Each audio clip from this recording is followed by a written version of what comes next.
Біз жаңғыру жолында бабалардан мирас болып, қанымызға сіңген, бүгінде тамырымызда бүлкілдеп жатқан ізгі қасиеттерді қайта түлетуіміз керек.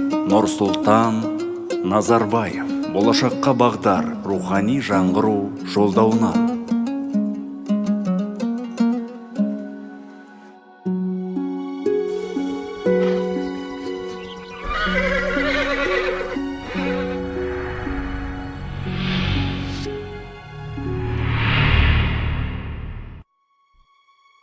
Әл-Ғиса, бұл оқиға рухы биік, ұлы дала төсінде дүниеге келген алып бала туралы болмақ.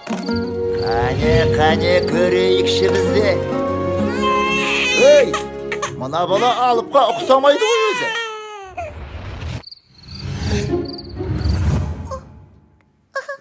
Бәсі, біз деген сәби, осын деген ғой. Қанеки. Өзім секілді палуан болайын деп тұр екен. Олай болса, сенің атың... Әке, сіз бедіңіз? Кешіріңіз, жол сіздік әрине.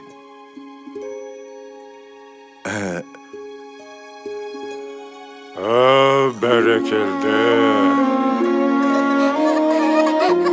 Атасы секілді палуан болайын деп тұр екен. Ендеше сенің атың Мұқан.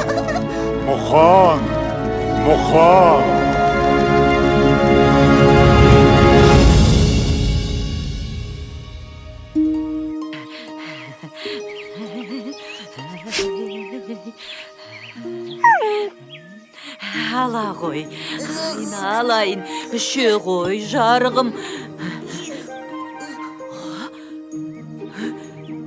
Қарны ашып қалыпты. Ой, тағалып келейін.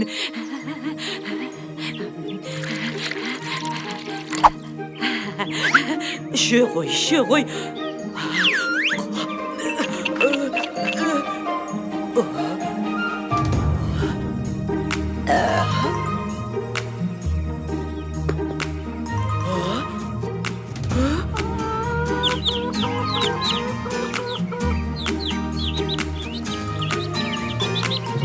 Батырлардан туған анадан, ақындарда туған анадан, батырдына барша қазақты, келдім мәне ғажап күн. Айналайын сендей балақтан,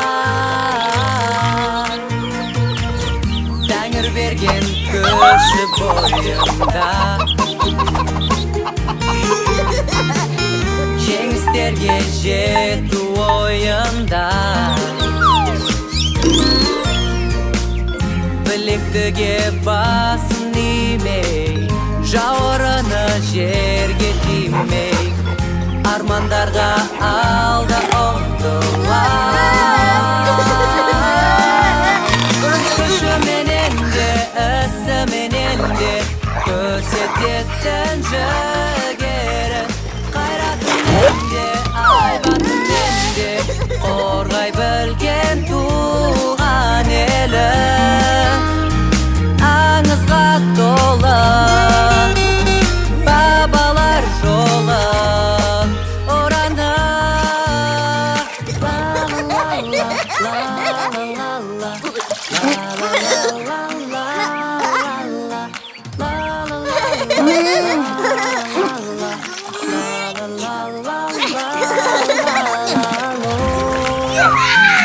Аңызға толы бабалар жолы ораны.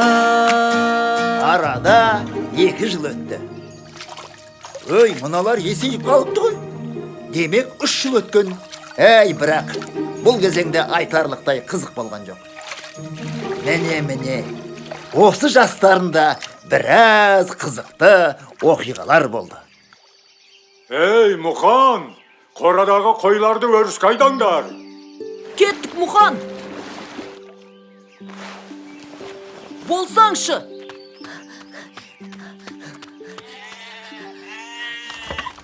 Şu qoşqarım.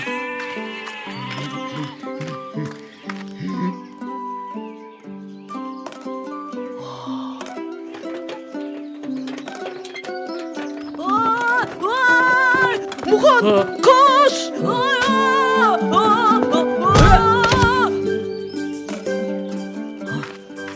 Bol niye? Məssağan.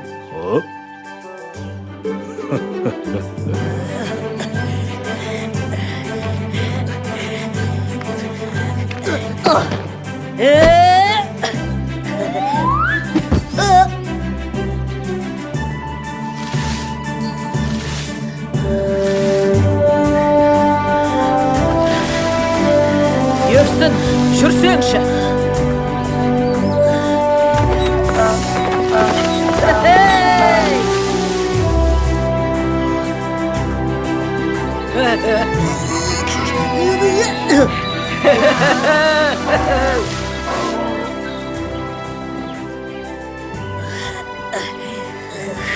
Жаттығуда қандай қиын болса, айқаста сондай жеңіл болады.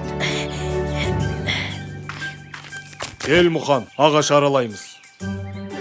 Мен ағаш жарамын.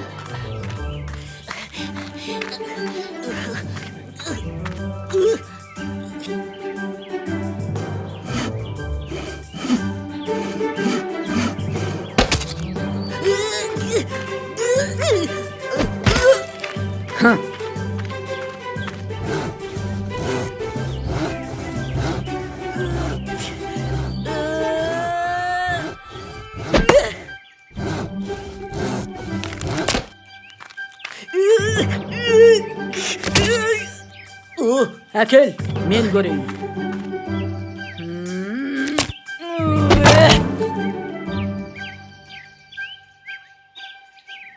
Сен сияқты күшім болса. Ал қане, қызықты сәттерін көру үшін тездетіп өткізіп жіберейік. Кешіріңіздер. Арада тағы да жылдар өтіп, Мұқан ер жетті. Енді оның халық аузында жүрген ерекше ерліктеріне куә болайық.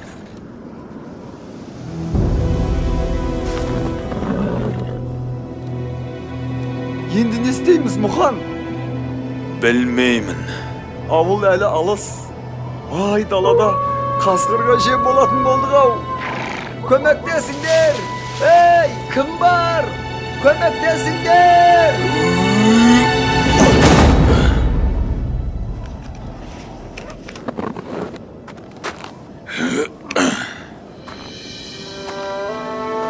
Мұқан, сенімдісің бе?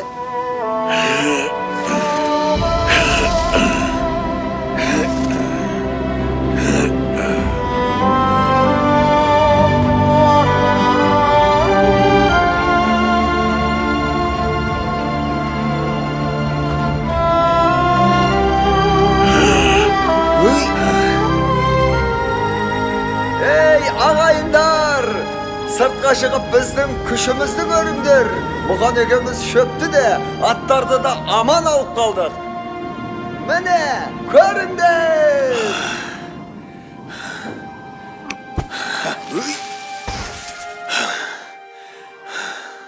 Тфәй, тіл көзім тасқа. Баяғының батырларын көргендей болдым ау.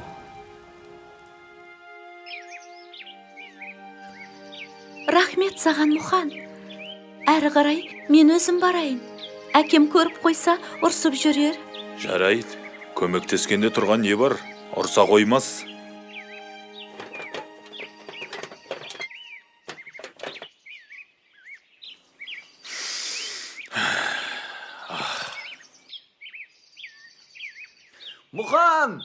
Мұқан, қайдасың? Мұқан, қайдасың? Мұқан, қайда жоғалып кеттің? Іздемеген жерім жоқ. Тыныштық ба? Тыныштық болса осылай сабылып іздейін бе? Сені Байекең сұрастырып жатыр. Не үшін? Байдың үлкен бұқасы өзендегі батпаққа батып шыға алмай жатыр екен. Бүкіл ауыл жабылып шығара алмады. Оның маған қатысы не?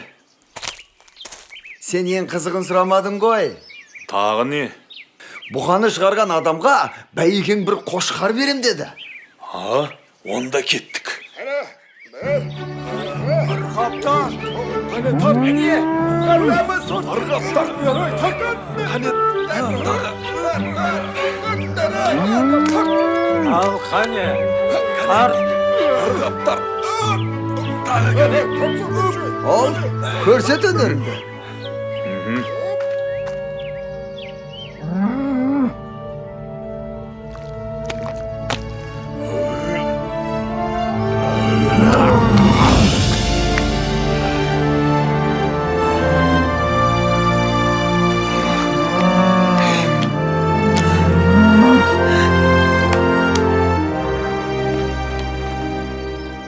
Сен жөнінде көп естуші едім. Енді көзіммен көріп тәнті болдым. Отардан қалаған қошқарыңды таңдап ал. Ал өзің ертеңнен бастап менің ат қосшым болуға қалайсың? Мен білмеймін. Мұхан келісті. Олай болса, ертең қалаға жолға шығасың.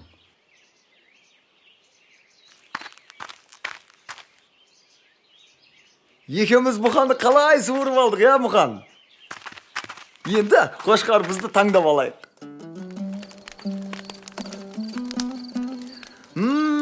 Иснай, не де болса бір тоятын болдық.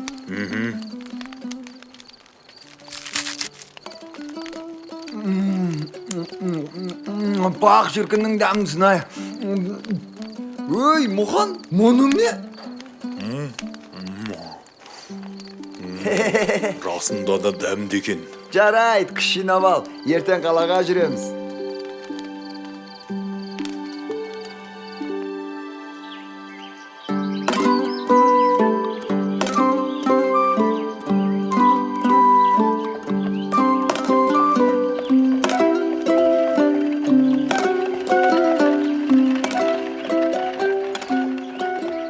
Байекеңнің жұмысын бітірдік.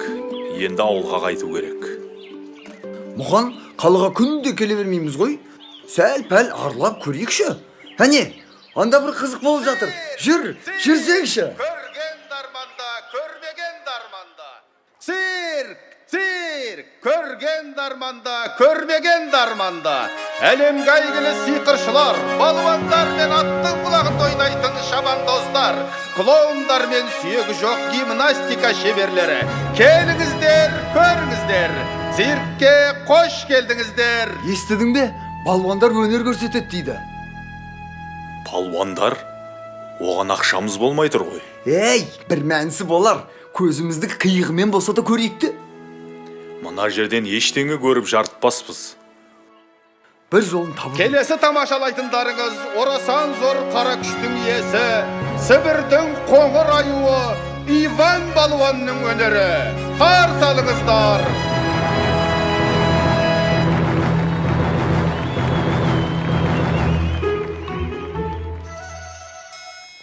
Менде бір ой бар. Жүр кеттік.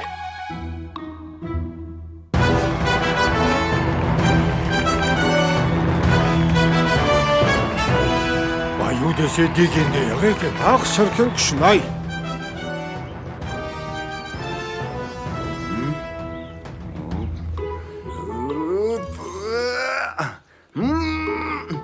Мен қысылып қалдым, Мұхан! Көмектес!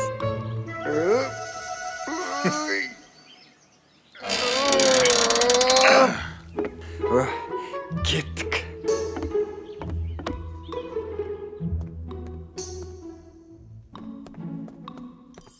Қалай екен? Сібірдің аюы көңілдеріңізден шықты ма? Я, мықты екен. Керемет. Ал мұнда бір жылқының ақшасы бар. Олай болса, осы ақшаны кез келгеніңіз ала аласыздар. Тек бір ғана шарт бар. Сібірдің аюын кім жығып, қара маскасын шешсе, сол алады. Қане, кім шығады? Бәрекелді. Қане, қара маскамен қайсың шығасыңдар? Алға. Мына жігіт. Не істеу керек? Олай болса, Сібірдің аюымен күрес басталды. Қошемет! күресу керек пе? Қазақтардан арғасқан жігіттер бар, Құдайға шүкір.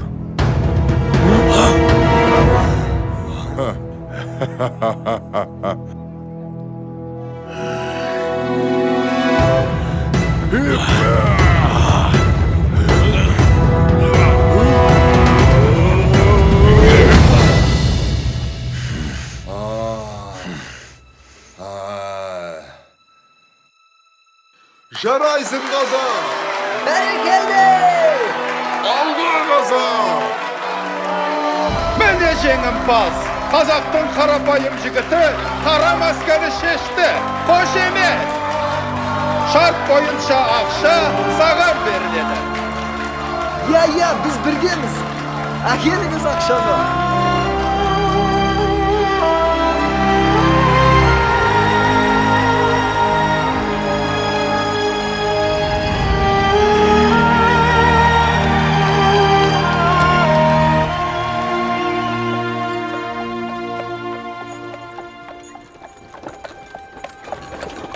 Сәлеметсіздер ме мырзалар? Мен осындағы күрес қауымдастығының өкілімін. Мұқан деген сіз бе? Мен? Сізде табиғат берген күш, ерекше дарын бар секілді. Мұндай күшпен сіз мына далада емес, қалада, яғни үлкен кілемде өнер көрсеткеніңіз дұрыс. Қаласаңыз, мен сізді қарамағыма алайын. Мен ойланып көрейін. Сонда күрескен үшін ақша бересіздер ме? Әрине алады, және де аз емес. Онда біз келістік. Олай болса... Қалай, қайда, қашан, кімге, немен барамыз? Жақсы, 10 күннен соң осында жолығамыз. Мен асыға күтемін. Сау болыңыздар. Көрдің бе мұқан? Менімен жүрсең, қор болмайсың.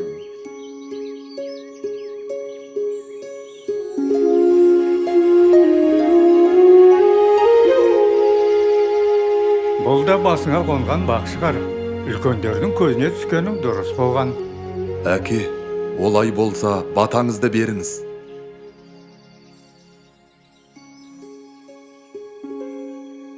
Есіңде болсын, Мұқан. Күш білекке ғана болмайды. Үлкен күш жүректен шығады. Сондықтан жүрегіңді тыңда. Жортқанда жолың болсын. Қыдыр алейкумассалам шылауыңда болсын. Аумин. Аумин. Уайымдамаңыздар, өзім бас көз болам.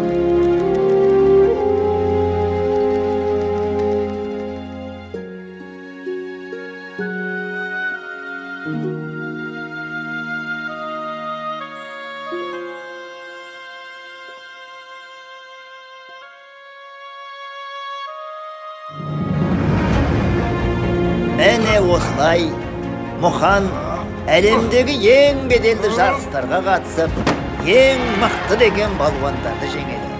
Содан соң оған қажы атағы беріліп, Қажымұқан атанады. Қажымұқанның атағы қазақ даласынан ары асып, бүкіл әлемге дүркірейді. Ей, мен осы көп сөйлеп кеткен жоқпын ба? Қой, одан да Қажымұқанның ерекше айқастарының бірін көрейік.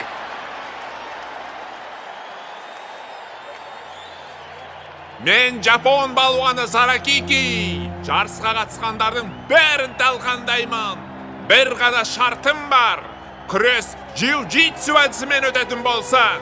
Қане, кім бар? Кілемге кім шығады менімен? Қане мырзалар, Жапонның балуаны Саракикимен белдесуге шынымен ешкім шықпайды ма? Есіңде болсын, Мұқан. Күш білекке ғана болмайды. Үлкен күш жүректен шығады. Қане көңілдірек, кім шығады?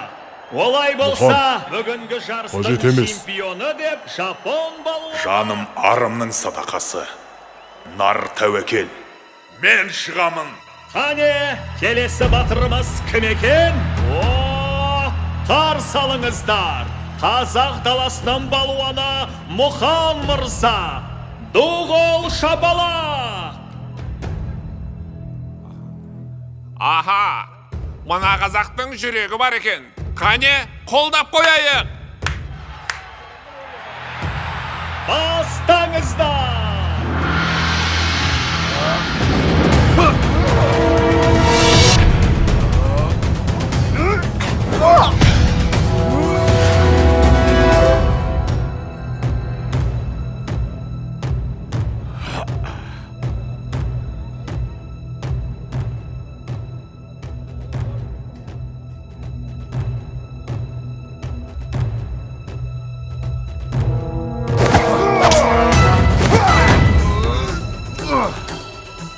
Берлесау, қазақ!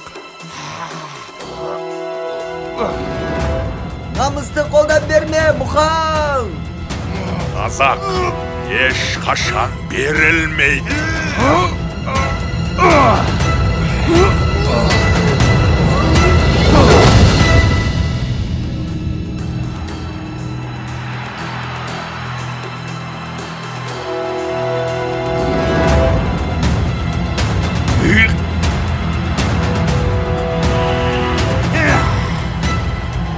Біздің ауылдың құтырған иттерінің үнін бұлай өшіреді. Бұл менің досым! Біз жеңдік!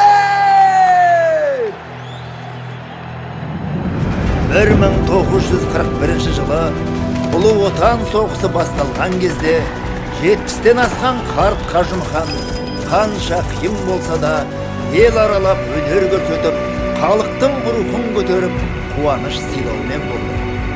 Өнер көрсетуден түскен ақшаға ол әскери ұшақ жасатып майданға берді.